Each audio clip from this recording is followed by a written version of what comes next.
Olá, Tutameia inicia agora mais uma transmissão ao vivo, sempre trazendo para você um personagem que nos ajude a entender o nosso Brasil. Hoje, um especial sobre eleições. Ela é Eleonora. Ele é o Rodolfo. E ele é o Paulo Teixeira, que vai estar conosco agora para conversar sobre as eleições de ontem, perspectivas, né? Quem coçou, um cotou, pão covou. Mas antes eu vou passar para a Eleonora fazer aí a primeira pergunta, como é de praxe aqui no Tutameia. Antes, porém, eu quero lhe convidar para levar mais longe essa conversa, essas reflexões que vamos fazer aqui. Então, compartilhe com seus amigos, divulgue nas suas redes sociais essa entrevista que agora está ao vivo aqui em Tutameia, mas que também fica disponível no nosso canal de vídeo para você rever, discutir com os amigos, enfim. O nosso canal de vídeo é o youtube.com/c/Eleonora e Rodolfo Lucena Tutameia. O Tutameia é escrito com letras maiúsculas. Ou simplesmente coloque Tutameia aí na internet que chega na gente aí. Temos também o nosso site tutameia.jor.br. Então, Eleonora. Paulo Teixeira, muito obrigada por você estar aqui hoje conosco. Parabéns pela reeleição ontem, muito boa. E, enfim, você é um deputado já há muitos anos e pode nos dar uma avaliação do que aconteceu ontem, afinal. Foi um tsunami conservador? Há chance de segundo turno para Fernando Haddad? Qual é a avaliação que você faz? No segundo turno já teve. A chance no segundo turno para Fernando Haddad. E, enfim, queria que você fizesse um balanço aí do que aconteceu ontem.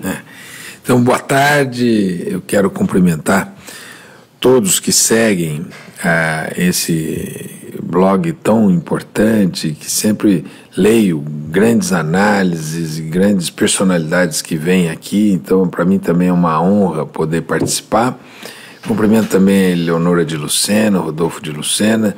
Parabenizo pelo importante trabalho de debate que vocês realizam na sociedade brasileira, né?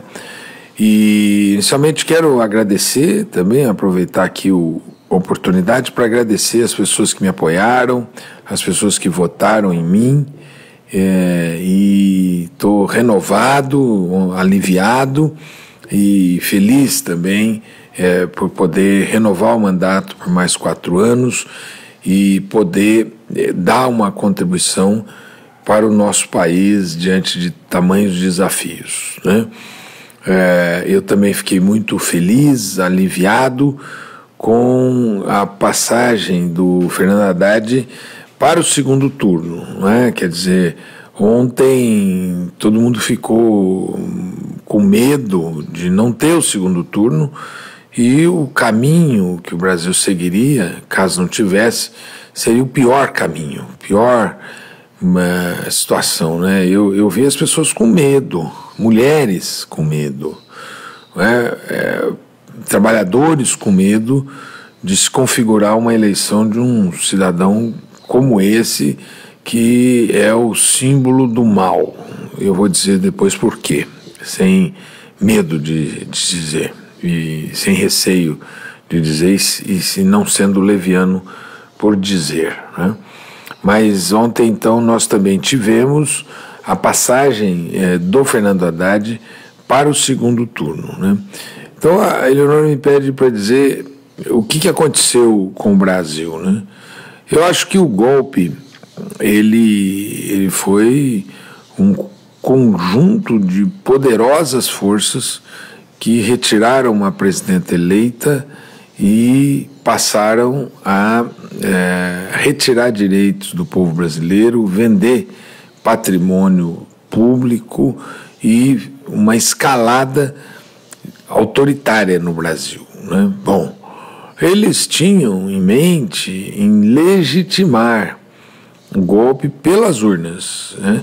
Eu tenho a opinião que o candidato dos sonhos deles era o Geraldo Alckmin, mas o golpe em si, ele, como desorganizou o Brasil, desorganizou seus horizontes, ele levou a essa polarização, que esse cidadão é uma parte da polarização, e o eleitorado do Alckmin foi para eles, até porque o PSDB ajudou a bagunçar o Brasil, né? Enfim, nós tivemos esse golpe e esse projeto, e eles gostariam de ter um candidato, acabou sendo esse o candidato. E aí, eles não previam que, ou antes, eles prenderam o Lula exatamente porque era a pessoa com condição de derrotá-los. Eles prenderam o Lula, e não só prenderam o Lula ilegalmente, como também impediram o Lula de falar, né? Hoje, ninguém entende porque ele não pode falar, até porque as TVs, elas sempre entrevistaram pessoas privadas da sua liberdade. E agora por que o Lula não pode falar? Ininteligível, mas é por uma única razão, a potência do Lula. Então prenderam o Lula para tirá-lo, tirar a sua potência, né? Porque ele, solto, se elegia em primeiro turno. O Lula se elegia em primeiro turno, não teria segundo turno. Eles prenderam, impediram de falar, e eles imaginavam que o povo brasileiro, então,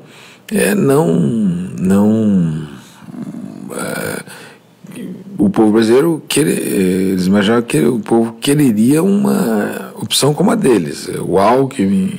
Bom, e em face da candidatura do Bolsonaro, né, a candidatura do Haddad, ela subiu numa enorme velocidade. Ela vinha subindo, assim, ela saiu de 8 para 14, 14 para 18, 18 para 24, e estava subindo. E aí o que eles fizeram? Eles abriram um caminhão de lixo e jogaram no processo eleitoral. O que eles fizeram foi reunir todas as forças deles e jogaram no processo eleitoral digamos assim, um caminhão de maldades, né? O caminhão de maldades que veio por WhatsApp, né? Eles faziam as chamadas fake news, etc., e enviavam desde o exterior. Só na véspera da campanha, da eleição, foram retiradas 200 peças, de fake news. Então, eles são uma máquina de produção de mentira. Imagina um povo desse querer governar a gente. A única coisa que eles sabem fazer bem é mentir, né? Segundo, eles fizeram uma manipulação midiática poderosa, né? Vejam, no dia do debate da Globo, o Bolsonaro estava na Record. Ele dizia que não podia dar entrevista, não podia participar do debate, mas estava na Record. A Record deu um tempo para ele imenso, como a Band também deu. Então, houve uma manipulação midiática muito importante nesse momento. O tribunal, só nesse ponto ainda, o Tribunal Superior Eleitoral, ele não foi omisso nesse processo todo de coibir fake news e mesmo nessa entrevista? Não, a Justiça Eleitoral não está sendo, de alguma forma, leniente? Eu acho que sim, e eu até pretendo, a partir de amanhã, me integrar à coordenação da campanha, na condição de vice-presidente do PT, e ver se essas providências foram tomadas, porque é inadmissível que uma concessão pública, diante da legislação eleitoral, ela faça o que fez às vésperas das eleições, dando um tempo ilimitado para o Bolsonaro e o favorecendo, né? Então, há também essa situação da manipulação midiática, né? Terceiro, o Sérgio Moro, há 5 dias das eleições, ele tornou pública a delação do Palocci, com um objetivo claro e princípio de prejudicar a nossa candidatura, né? Ele, na minha opinião, o Moro, ele é cabo eleitoral do Bolsonaro, né? A boca de urna ele faz lá a partir do fórum, né? E então, quando ele deu assim, publicidade, ele estava querendo interferir. Até eu, Paulo Pimenta e o Vadi, nós protocolamos uma representação contra ele no CNJ, e o CNJ já pediu para que ele se explique por que ele fez às vésperas das eleições um fato de 2014, o Palocci foi preso em 2016. E 2, todo mundo dizia que a polícia disse, o Ministério Público também disse, que a delação do Palocci não tinha nenhuma base, não tinha nada que servisse, mas serviu para uma coisa, para tentar nos prejudicar, e conseguiram esse objetivo. Então, as fake news, a manipulação de mídia, a militância partidária do Sérgio Moro, né? E por último, um certo segmento empresarial interessado numa agenda de retirada de direitos do povo se engajou nesta onda de ataques a nós. Então, aquela campanha que vinha crescendo, né? No dia 11 de setembro ele foi indicado, que foi de 4 para 8, de 8 para 14, de 14 para 18, de 18 para 24, quer dizer, uma curva crescente. Eles trataram de jogar essa guerra, fazer essa guerra para impedir o crescimento do Fernando Haddad. Bom, qual foi o resultado? Eu acho que eles tiveram um efeito colateral positivo na medida em que eles elegeram muitos parlamentares, né? E, inclusive, colocaram em primeiro lugar vários senadores, vários governadores. Mas essa onda deles não deu conta do todo. Eles não elegeram o presidente da República, não elegeram o presidente da República. E agora, na minha opinião, nós temos uma oportunidade que nós não podemos perder de derrotar esse cidadão. Paulo, esse voto no Bolsonaro, ele era majoritariamente dos mais ricos, pelo menos as pesquisas mostravam que o Bolsonaro era o candidato dos ricos. E ele conquistou uma parcela considerável dos mais pobres, que parecem estar votando contra os próprios, digamos, objetivos que seriam de redistribuição de renda, enfim, elementos que o próprio Bolsonaro condena. O que explica esse voto do mais pobre no Bolsonaro? É um voto contra tudo e contra todos? É desejo de chutar o pau da barraca? Está tudo mal? É a corrupção? É o anti-PT? O que explica o Bolsonaro ter conseguido falar para uma parcela considerável dos mais pobres? Ele aterrorizou a sociedade, aterrorizou os mais pobres, né? Ele, em primeiro lugar, começou um capítulo de mentiras do ponto de vista moral. Ele fez um ataque à honra e à imagem do nosso partido sem precedentes, porque ele nos associou a todo tipo de maldade. Então, as pessoas mais religiosas, ou evangélicas, ou católicas, ficaram com medo de que nós pudéssemos ferir aqueles valores religiosos, né? Ora, nós já governamos esse país por 14 anos e nunca fizemos o que eles diziam que nós poderíamos fazer. Então, foi um monte de calúnia, né? Foi eles nos colocando numa condição de profanar a fé, né? E na verdade, eles nos atribuíram algo que foram invenções. Por isso, outra,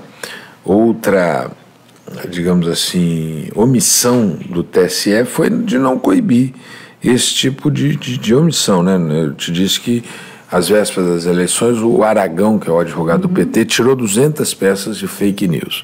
Em segundo lugar, eles passaram a manipular um medo do povo, que é o tema da segurança, né? Que é uma realidade.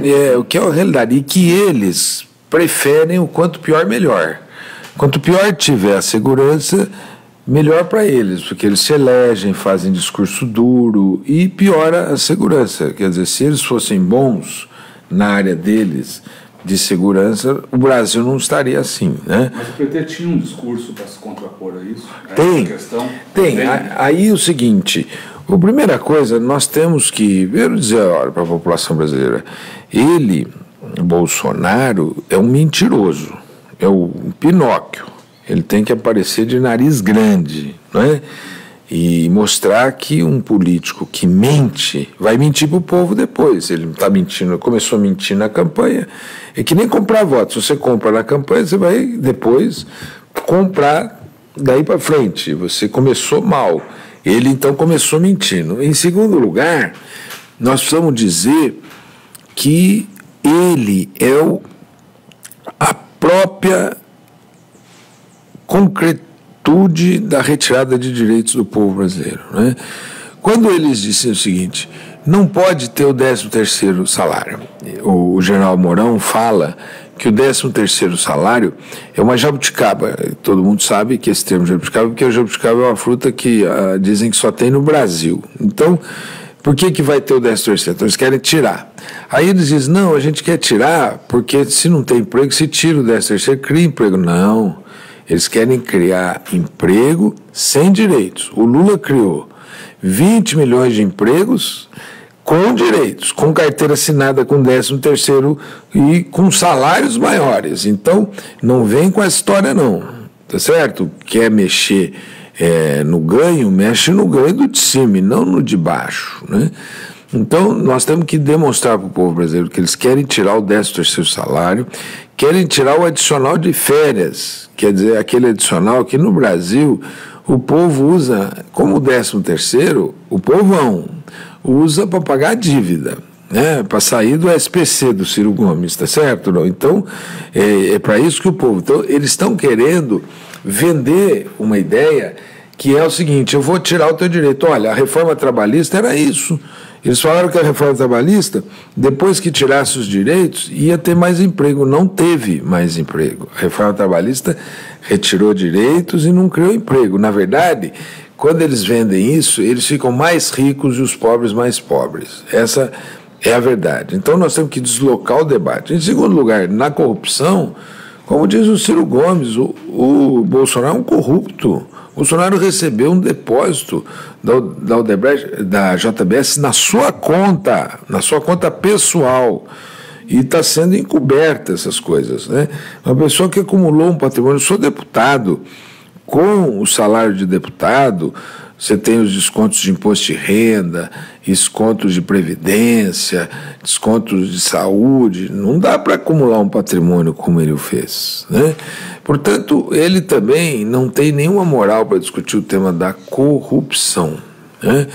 E, por último, é um irresponsável quando prega na sociedade brasileira a solução pela via armada, né?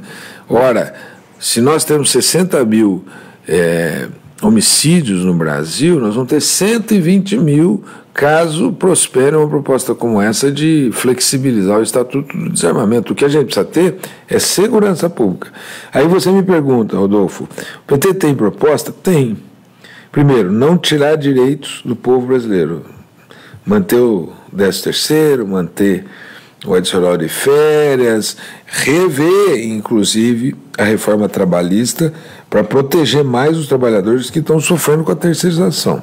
Em segundo lugar, o PT foi o partido que mais aprovou a legislação de combate à corrupção no Brasil, a lei de acesso à informação, enfim, todas as leis que hoje combatem a corrupção, foi o PT. E o nosso candidato, o Fernando Haddad, não teve um evento na administração dele de denúncia de desvio de recursos. Pelo contrário, ele que encontrou problemas porque ele tinha um nível de controle muito forte, né? Em terceiro lugar, nós também, do ponto de vista da segurança pública, nós temos que dizer para o povo brasileiro que aquele cidadão que não tem segurança é porque não tem estado onde ele mora. Não tem polícia que faz ronda na sua rua, não tem uma delegacia de polícia que investigue qualquer roubo que se faça a ele, não tem quem investigue. Veja aqui no estado de São Paulo, né? Não tem investigação policial, tá certo? Não.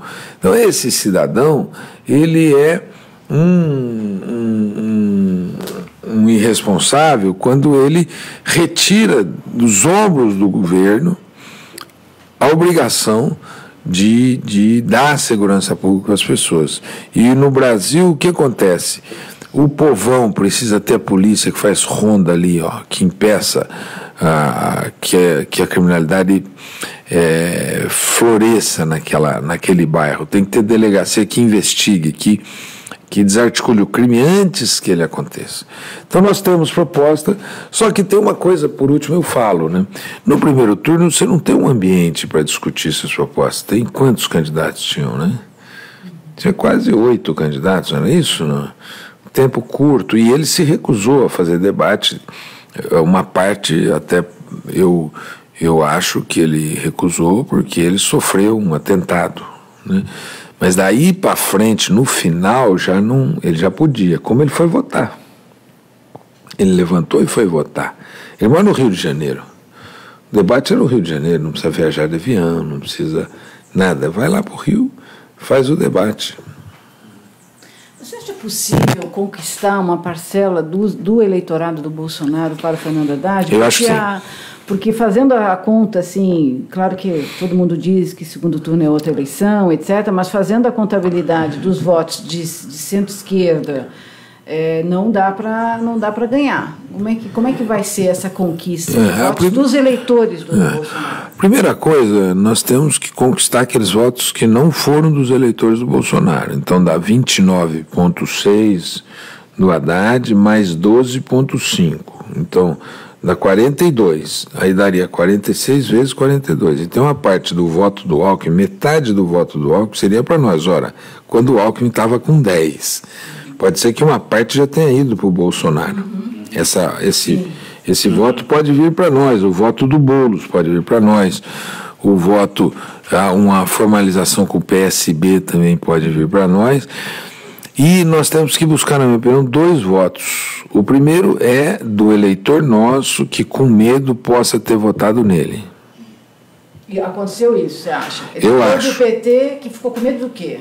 Ficou com medo ficou revoltado com a ideia de que atribuíram ao PT uma mamadeira que tinha um formato de pênis, que atribuíram a Manuela a ideia de que ela era favorável a quebrar imagem de santo, atribuíram a Manuela a fala que Jesus seria gay. Então não foi um jogo leve, foi um jogo pesado, sujo, um jogo sujo que eles fizeram, né? E também um ataque ao PT, a questão da corrupção, enfim. Então teve um eleitor nosso que ficou com receio desse grupo governar o Brasil, tendo em vista que as informações prestadas eram graves, ainda que mentirosas, né? Então esse eleitor é um eleitor que a gente pode recuperar. Veja, o Alckmin na eleição de 2006, ele teve uma votação no primeiro turno, no segundo turno ele diminuiu. Sim. O Aécio, na eleição de 2014, foi uma eleição em que ele tinha 20 e poucos %. No segundo turno ele começou na frente da Dilma. Ele passou a Dilma passou ele. Aqui naquele ato da PUC. Aqui naquele ato da PUC. Vamos lá. Vocês estavam lá, dentro ou fora? Fora. Fora, porque tinha tanta gente. No telão. No telão, então. Nesse sentido, eu acho que tem condição de ganhar, e acho que o cidadão médio brasileiro não tolera uma pessoa que queira mandar nele, né? Porque todo mundo vê o presidente nessa condição, a pessoa vai mandar em mim. Então é o magistrado maior, né? Então essa pessoa, todo mundo quer equilíbrio dessa pessoa. É exatamente o que esse cidadão não tem. Esse cidadão não tem nenhum equilíbrio para dirigir sequer uma microempresa. Você imagina um país de 208 milhões de habitantes, né? Então, esse cidadão, se você puser ele para pilotar um avião, né, ele vai fazer pirueta, ele vai fazer rasante. Então, se segure que o piloto sumiu, você entendeu? Não, ele é daqueles que vão fazer loucuras. Assim, eu acho que um segundo turno o Fernando Haddad ganha, tem que fazer uma boa coisa, e não pode ele é do jogo pesado, então não pode ir leve, não. Você tem que ir para cima dele, processar todo dia. Numa primeira fake news, já processar, já retirar, já ir para cima, já explicar, e falar a verdade sobre ele. Você tem que dizer para o povo brasileiro o seguinte: olha o que ele disse no Congresso Nacional. Ele disse o seguinte, que para combater os problemas na Rocinha, ele iria fazer um sobrevoo, panfletar, para as pessoas saírem de lá. E quem ficasse, ele ia metralhar. Então veja os símbolos que ele tem para esse país. Quer dizer, quem mora na Rocinha, mora muita gente honesta, gente humilde, gente trabalhadora, né? Se tem alguns que têm problema lá, tem que ter polícia lá, né? Tem que voltar com aquela ideia das UPPs.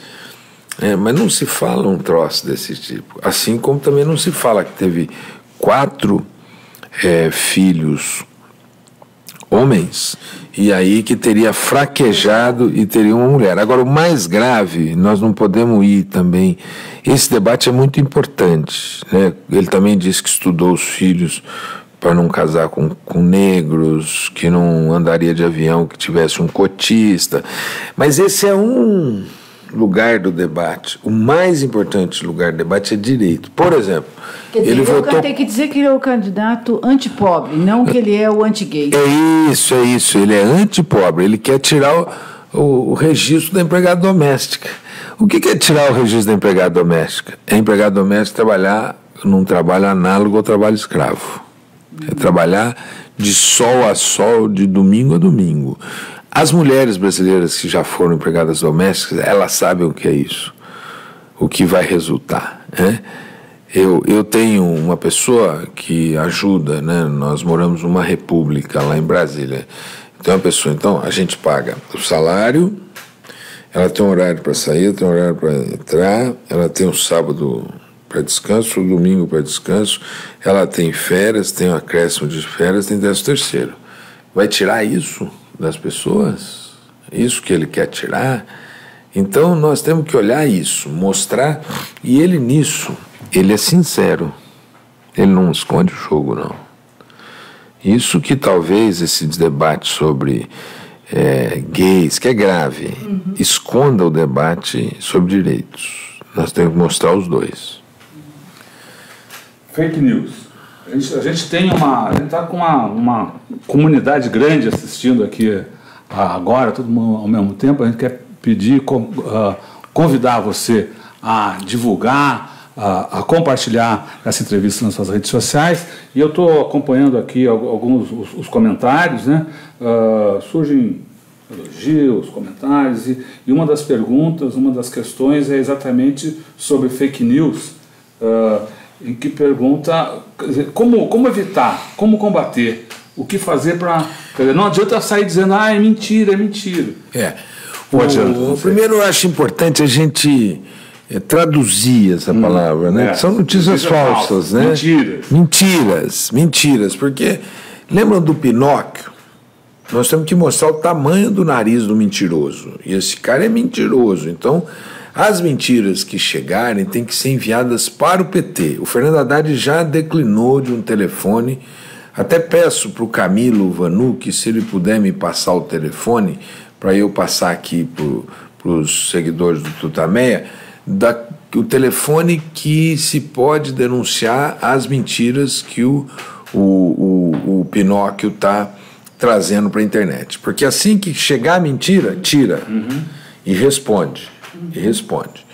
Então, sobre essas mentiras é isso. Nós temos um telefone, temos um corpo de advogados muito competente, e assim que chegarem as mentiras, mandem para lá. Eu vou ver se até o final da nossa entrevista aqui eu passe para o seu seguidor o lugar onde ele possa reclamar. Tem um WhatsApp que ele possa mandar essas mentiras. As que eu tenho recebido, eu tenho mandado para a campanha, todas que eu tenho. Vejam o que eles fizeram ontem. Eles fizeram uma cédula do Haddad com o número 17. Como assim? Impressa? Impressa. Não, Impressa? Impressa. Eu tenho foto dessa cédula. Eles mandaram a cédula, então, para enganar o cidadão. Gente, se esse povo governar o Brasil, eles vão mentir para todo mundo o dia inteiro. Eles só sabem, nisso eles são especializados. Talvez a única especialidade, a única competência que eles têm é para mentir, para fazer essas peças mentirosas e tal. Assim, eu vou passar já o telefone sobre as mentiras. Como denunciar as mentiras. Agora, a partir de agora começa a especulação sobre as alianças, né? De um lado, mais fácil, claro, trazer a esquerda, centro-esquerda, centro. Como é que você avalia que podem caminhar essas negociações e quem vocês esperam trazer para o comando da campanha ou para a articulação para criar uma frente pela vitória de Fernando Haddad? Eu pretendo, amanhã na reunião da executiva do PT, sugerir que nós convidemos o Ciro Gomes para vir para a coordenação da campanha. O Ciro é muito importante. Esse projeto com o Ciro é muito importante. Por isso que não houve nenhum ataque nosso a ele na campanha, nem respondendo eventuais ataques que ele fazia num gesto um pouco desesperado de evitar que nós fôssemos para o segundo turno e que ele fosse. Então, nada, fizemos um silêncio total, como um lutador de boxe que encosta no outro e às vezes recebe uns socos, mas isso não tem a força para o ataque, né? Então, o Ciro é muito importante, o Ciro é um grande brasileiro, o Ciro é um cidadão que, para um projeto de mudanças, ele é imprescindível. Nós não podemos abrir mão dele. E é o primeiro cara que eu acho que tem que chamar. Tem que chamar o Boulos também, para nos ajudar. Tem que ir lá conversar com o Paulo Câmara, com o Carlos Siqueira, e ver se o PSB vem formalmente para o jogo. Isso é muito importante que o PSB... Uma boa parte dele está na prática... Já está. Eles apoiaram na Bahia, na Paraíba, no Pernambuco, eles nos apoiaram. No Ceará e no Maranhão, nós estivemos juntos. Aqui em São Paulo dá para fazer um... Então, veja, não sei se o Márcio França tem uma leitura correta do que foi a votação de São Paulo. Eu acho que ele só foi para o segundo turno porque uma parte do nosso eleitor votou nele. Fez o voto útil. Fez o voto útil. O que o nosso eleitor via? Ele via o Marinho na pesquisa. Eu votei no Marinho, mas o nosso eleitor, ele enxergou o Marinho com aquele patamar na pesquisa, que o Marinho foi para 12, né? Talvez ele tivesse ido para o segundo turno se não tivesse as pesquisas. Mas o eleitor viu o Marinho ali e viu o risco de dar um segundo turno com Scaff e João Dória. Uma parcela do nosso eleitorado foi lá e votou no Márcio França. Então, se o Márcio França souber ler essa realidade. E, segundo lugar, certamente nós gostaríamos que eles nos apoiassem, todo o PSB, e evidentemente que eu acho que nesses termos nós teríamos uma enorme disposição de apoiá-lo no segundo turno, né? Bom, dito isso, nós temos que promover um diálogo, na minha opinião, com a rede, né? Mas esses diálogos, eles têm que ser em fases. Nós temos que coesionar a esquerda, depois um pouquinho mais, e chegar ao centro, o centro político. O centro político que requer também, porque nós temos que preservar a democracia. Eu vou trazer aqui um dado, Rodolfo, se você quiser anunciar, para quem quer... Fazer estilo do Albert Rocha, certo? Espera aí, vou botar aqui, vai lá. Isso, lá, ó, passando na frente do personagem, vamos ver se dá para ver aqui. Dá. São os números, aqui é o número para quem quiser fazer denúncias 11? de fake news. Eu vou ler aqui. Tá, lê aí. 11 993 223 275. Repetindo, então, 11 993 223 275. Esse é o telefone para denúncia. Para denúncia. Quando você quiser denunciar uma fake news ou uma mentira, é esse o telefone, 993223275. Repetindo, 993223275. 3222-3275. Obrigado, Camilo Vanucchi. Bom, então você estava falando da necessidade de fazer uma frente em defesa da democracia. É isso, então, é isso. Isso significa mudar a campanha, mudar o slogan da campanha? Eu acho que significa nós darmos uma amplitude maior e nós não podemos, nós precisamos incorporar esses que venham, né? E para incorporar tem que debater, né? Assim, eu acho que nós precisamos, o que está em jogo é a democracia brasileira.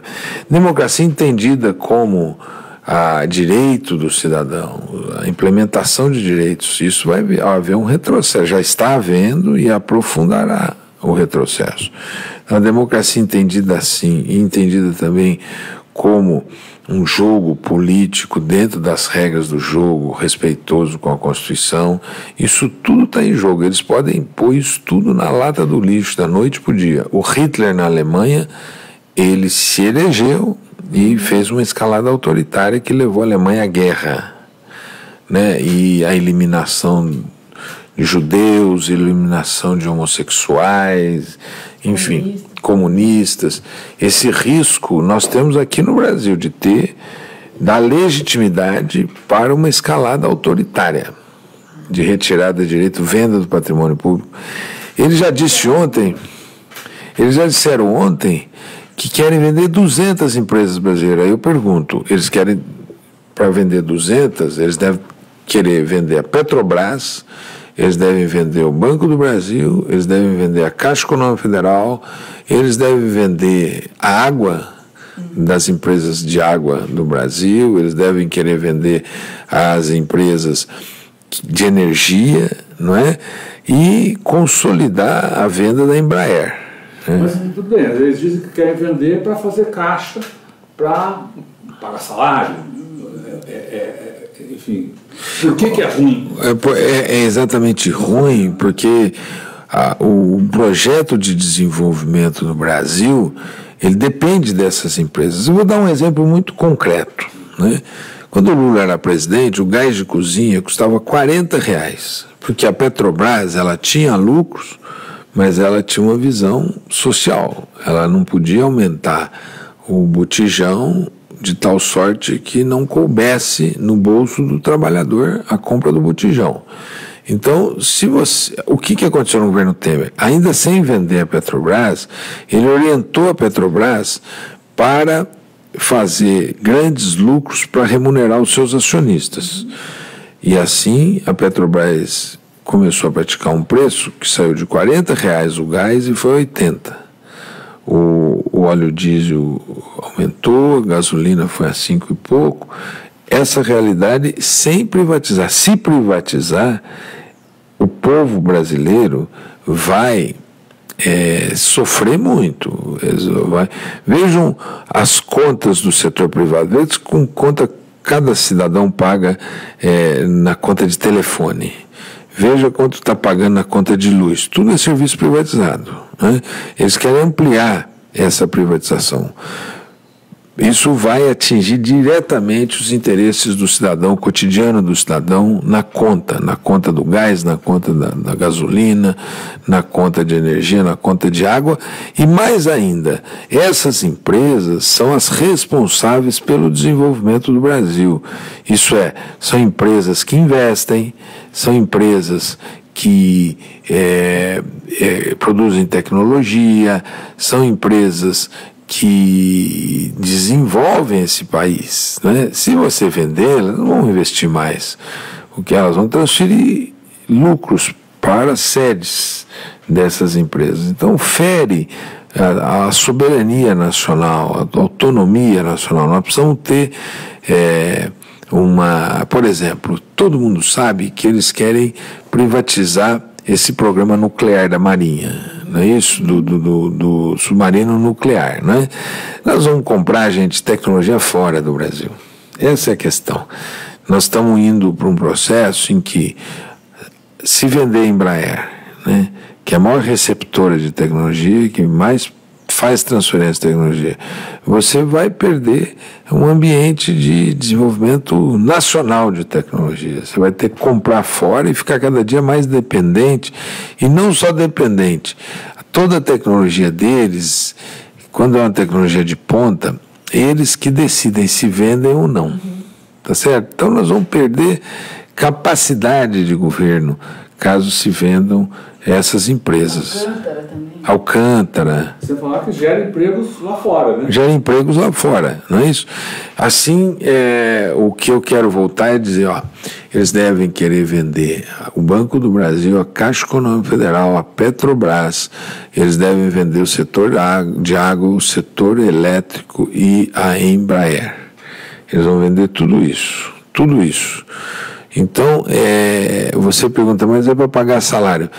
Isso aí é como um sujeito que se casa com uma pessoa rica e vende todos os bens da pessoa e depois vai embora. É isso que eles querem fazer. E se puder, eles vendem e compram. Eles vendem e põem algum amigo para comprar, para ser sócio. Isso aconteceu no ano das privatizações no Brasil, né? Essa maracutaia, né? Então, nós temos que evitar de toda sorte que esse povo prospere aqui.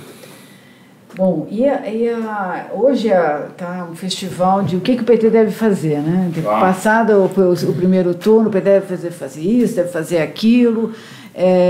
Uma das correntes advoga que o PT deve sinalizar para o mercado, deve ter uma posição já definida quanto ao ministro da Fazenda, deve fazer um discurso mais leve. Como é que você vê isso? O mercado é importante na eleição? O único mercado que a gente tem que sinalizar é falar para o povo, nós vamos criar emprego, que ele vai ter mais dinheiro no bolso para ir no supermercado, para ir na feira, tá certo? Não? Essa sinalização. Nós temos que sinalizar para os de baixo. O mercado está ganhando muito nesse país, entendeu? Nós não temos que... O que nós vamos colocar? Não sei quem pensa assim, mas eles querem que a gente nomeie aquele cidadão que é lá do INSPER, né? Nós não vamos poder sinalizar uma política ortodoxa para a economia, de jeito nenhum. Então será um erro. Eu não creio que o Haddad cometerá. Eu não creio que o Lula seja a favor, eu não creio que o PT seja a favor. Por isso, essas especulações são especulações que, na minha opinião, não vão prosperar do ponto de vista das políticas. Nós temos que sinalizar para o povão, ó, tua vida vai melhorar. E toda a sinalização a gente mostrar que vai pôr de pé, que o Brasil vai dar certo, que vai ter equilíbrio fiscal, que vai ter, que nós temos condição de fazer a coisa da melhor maneira, sem tirar direito, sem arrochar, sem fazer esses ajustes fiscais que só apertam o cinto do povo, né? Eu me lembro até hoje, né? Vocês se lembram do Delfim Neto, sim, né? Que ele falava que o povo tinha que apertar o cinto, você lembra, não? Então o povão tá tão magrinho, se apertar o cinto corta assim tudo, né? E eles bem nutridos, né? Assim, não podemos ir por esse caminho. O mercado que eu queria dizer é o supermercado. Eu quando vou na periferia eu vejo uma bodega assim, eu falo, ó, nós precisamos voltar aquele tempo que o povo tinha emprego, um bom salário, ele vinha aqui na tua bodega, comprava, ia tornando um mercadinho, depois virava um supermercado. É esse que tem que fazer e não ficar falando para investidor. Outro dia eu fui aí no Credit Suisse. Nós falamos o que nós achamos que tinha que ser, tá certo? Não? E é muito consistente o programa de governo do Haddad. Então, eu acho bobagens. Bom, outro aspecto que está aí nessa lista de coisas que o PT deveria fazer, segundo o que rola desde lá, é em relação ao papel do presidente Lula. Isso. Né? Enfim, se fala um monte de coisas sobre o presidente Lula, a relação de Lula e Haddad e Lula. Qual é a sua percepção aí da importância, do peso? Alguns acham que o presidente Lula teria que sair de cena, outros acham que não.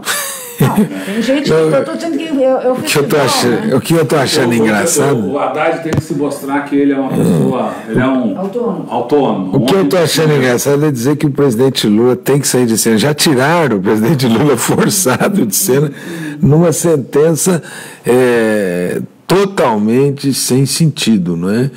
Na minha opinião, nós devíamos fazer uma campanha no segundo turno, nós do PT, fala Lula, deixa o Lula falar. Por que eles não querem deixar o Lula falar?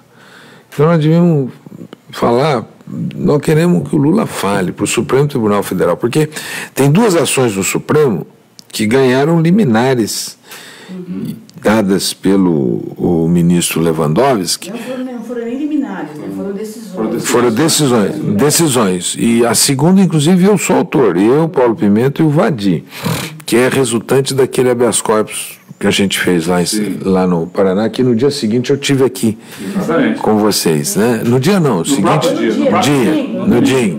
no próprio domingo, né?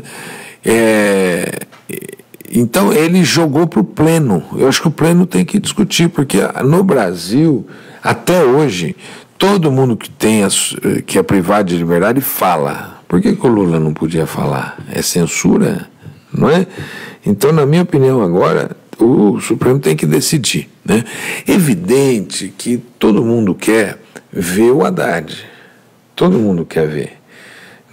Todo mundo quer ouvir o Lula, mas todo mundo quer conhecer o Haddad. Todo mundo às vezes fica olhando assim, toda pessoa que você quer conhecer, você fica observando a pessoa, você fica, como dizia lá nos tempos anteriores, sacando a pessoa, né? Você fica observando a pessoa. Então, evidente que o povo quer saber do Haddad. É bom que o Haddad se exponha, se mostre, fale, debata, discuta, não é?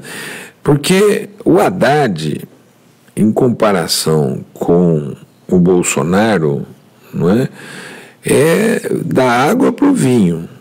Então, também você tem que recolher do povo brasileiro essa impressão, inclusive desse voto que migrou para lá e que pode voltar para cá, né? Esse voto, na minha opinião, tem dois componentes. Um componente é um cara do Lula. Por isso que eu acho, na minha opinião, que esse debate é estranho, esse debate sobre esconder o Lula, porque quem escondeu não fomos nós, foram eles, ilegalmente. O que a gente tem é que pedir que o Lula fale. E, em segundo lugar, tem que mostrar o Haddad, tem que pôr o Haddad em campo. Todo mundo quer saber se ele marca gol, se ele cabeceia, se ele defende o time, bate escanteio, bate pênalti, bate falta. É isso que todo mundo quer saber. Em outras palavras, qual é a capacidade dele de governar. E isso vai ser bom, porque o Bolsonaro não tem capacidade de governar sequer a casa dele. O Haddad tem. O Haddad é um grande gestor. Porra, o cara, ele foi ministro da Educação, ele quintuplicou o investimento em educação. Ele levou 4 milhões de estudantes para o ensino superior, com maneiras engenhosas de levar e com investimentos. E, por último, ele criou 500 escolas técnicas no Brasil. Então é um sujeito bom de governo. Aqui em São Paulo foi um grande prefeito. O que ele pegou foi aquela onda de criminalização via mídia, prisão, né? Tudo. Que agora nós não podemos, pela segunda vez, ser vítimas de novo. Nós agora vamos para cima. Vem com essas fake news aí, que nós vamos para cima desses caras. Cada fake news nós vamos arrancar, vamos explicar, vamos para cima. Eu acho que a gente tem que fazer para as fake news igual aquele impostômetro que tem lá embaixo, perto da Praça da Sé, né? Aí aumentando o nariz do Bolsonaro, é o Pinóquio. Pinóquio, né? Mentiroso. Você falou das alianças, aí citou a possibilidade que vai defender, chamar o Ciro e Boulos para a coordenação da campanha.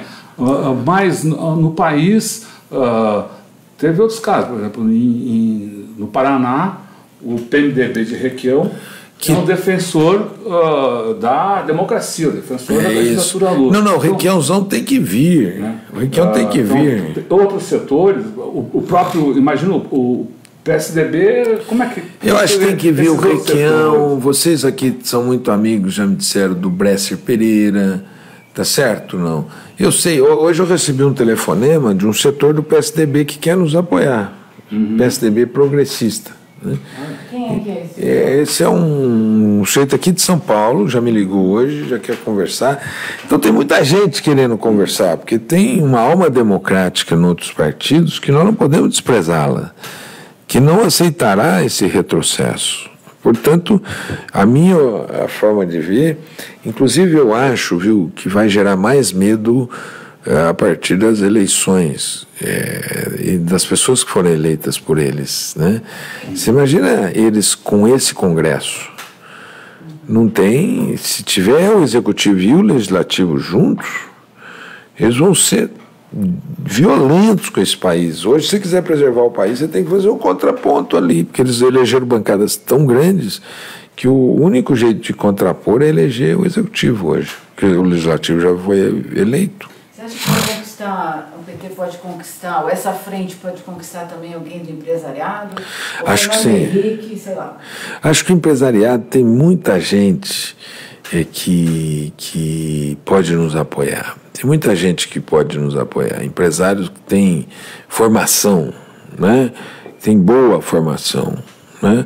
Então eu acho que por enquanto é isso. Mais para frente vamos conversar sobre outros nomes. O Ricardo Semer, inclusive, escreveu. O Ricardo Semer. Os companheiros da elite, né? É isso, o Ricardo Semer chamou e falou: nunca fui petista, né? Sou crítico ao PT, mas não venham me vender gato por lebre, né? Você imagina o empresariado tendo um doido no executivo e uma base forte no legislativo. Quem vai segurar um cara desse? Você que tem tantos anos, estamos aqui já nos limites, tem tantos anos de Congresso, esse Congresso é o pior que você já... Olha, piorou muito. Já o anterior era muito ruim, né, chefiado pelo Eduardo Cunha, agora vai ter uma ala ali de gente de farda, né? Não tenho nada contra os militares. Tem muitos militares lá, inclusive, com quem nós dialogamos, com visões positivas, né? Mas virão muitos com um discurso de ordem, lei e ordem, um discurso de violência, de resolver os problemas por meio da violência, de restrição da liberdade. É um tempo difícil, por isso que, se tem alguém que tem que estar preocupado, é você que está assistindo isso aqui, viu? Porque esse país, se liderem o executivo e o legislativo juntos, e eles têm parte do judiciário também, vai ser uma supressão de direitos, uma escalada autoritária sem precedentes na sociedade brasileira. Muito bem. Ok. A gente quer agradecer muito a sua presença, a sua participação aqui, essas reflexões. Acho que antes de a gente fazer o encerramento, queria ver se você quer mandar uma mensagem aí para o... Em primeiro lugar, eu quero agradecer vocês, que também, além de me convidarem, me ofereceram um lanche cuja sobremesa é um bolo de rolo. E por isso eu presto minha homenagem ao povo nordestino brasileiro que impediu que esse país caísse, ajudou, não foi só o povo nordestino, também aqui nós tivemos muita gente no sul, no sudeste, no centro-oeste, mas ajudou muito que o país não caísse no precipício, e que certamente agora a gente tem que convocar todo o povo brasileiro a impedir que o Brasil caia no precipício e que nós consigamos fazer um país que gere emprego para as pessoas, distribua renda, se industrialize, não é? Ao mesmo tempo ter uma escola pública boa. É possível ter uma escola pública boa, é possível. O Brasil sempre teve tradição boa de escola pública. Antigamente, as pessoas que estudavam em escola pública era o melhor ensino, só ia para a escola particular quem não passava na escola pública. Eu me lembro disso. às vezes as pessoas iam repetindo, eles iam para a escola privada. Agora você tem o modelo da escola pública federal, escola técnica federal, que é a melhor escola técnica. Então a gente tem uma escola boa, uma saúde boa, uma segurança pública, tem que passar polícia onde não tem polícia, tem que ter delegacia de polícia. O Estado tem que botar ordem no lugar e não o cidadão se armando, né? O cidadão se armando vai provocar mais acidentes domésticos, brigas familiares, né? Imagino quantas mulheres serão mortas por violência de maridos que terão armas, né? Hoje há esse fenômeno em grande escala no Brasil de violência contra a mulher, mas as restrições ao acesso fácil à arma impede que mais mulheres sejam mortas, né? Ou sejam profundamente machucadas de maneira assim irrecuperável. Então, tudo isso nós temos que colocar no lugar, não armas na mão das pessoas, mas segurança pública, né? Segurança pública que desarticule o crime antes que ele aconteça. Polícia que faça as vigilâncias nas ruas. Outro dia eu fui lá, no Pantanal, lá em São Miguel, um comerciante... Jardim Pantanal, um comerciante me chamou e falou: sempre votei no PT, o que vocês vão fazer pela segurança? Aí eu perguntei a ele: há quanto tempo não passa uma viatura aqui na tua rua? Ele falou: nunca passou.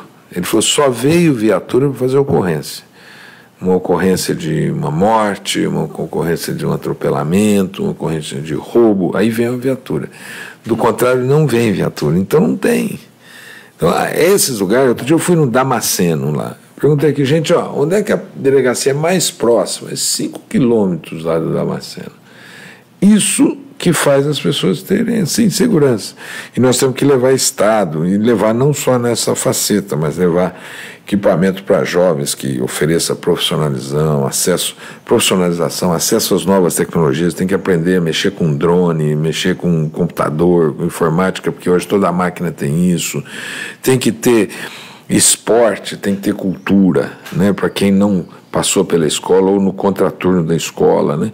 Então tem que levar a cidade para esses bairros e não solução fácil e solução populista que só serviu até hoje para eleger gente, mas nunca resolveu problemas no Brasil, né? Então vamos todo mundo agora fazer uma frente democrática no Brasil, que tenha um programa de desenvolvimento e que evite o mal que representa esse cidadão, o seu vice, o seu assessor de econômico, todo esse pessoal aí, como foi dito aqui pela Eleonora de Lucena, eles não gostam de pobre, portanto, os pobres agora precisam dar a resposta, dar uma resposta contundente a esses cidadãos. Não gosto de pobre, não gosto de mulher, não gosto de homossexual, não gosto de negro, não gosto de gente, gosto de pouca gente. Legal, a gente estava conversando hoje no café da manhã e o Rodolfo fez uma observação que eu achei que capturava bem o momento. É como se a gente tivesse feito um Brexit, mas a gente tem uma segunda chance. É isso. Lá eles não tiveram.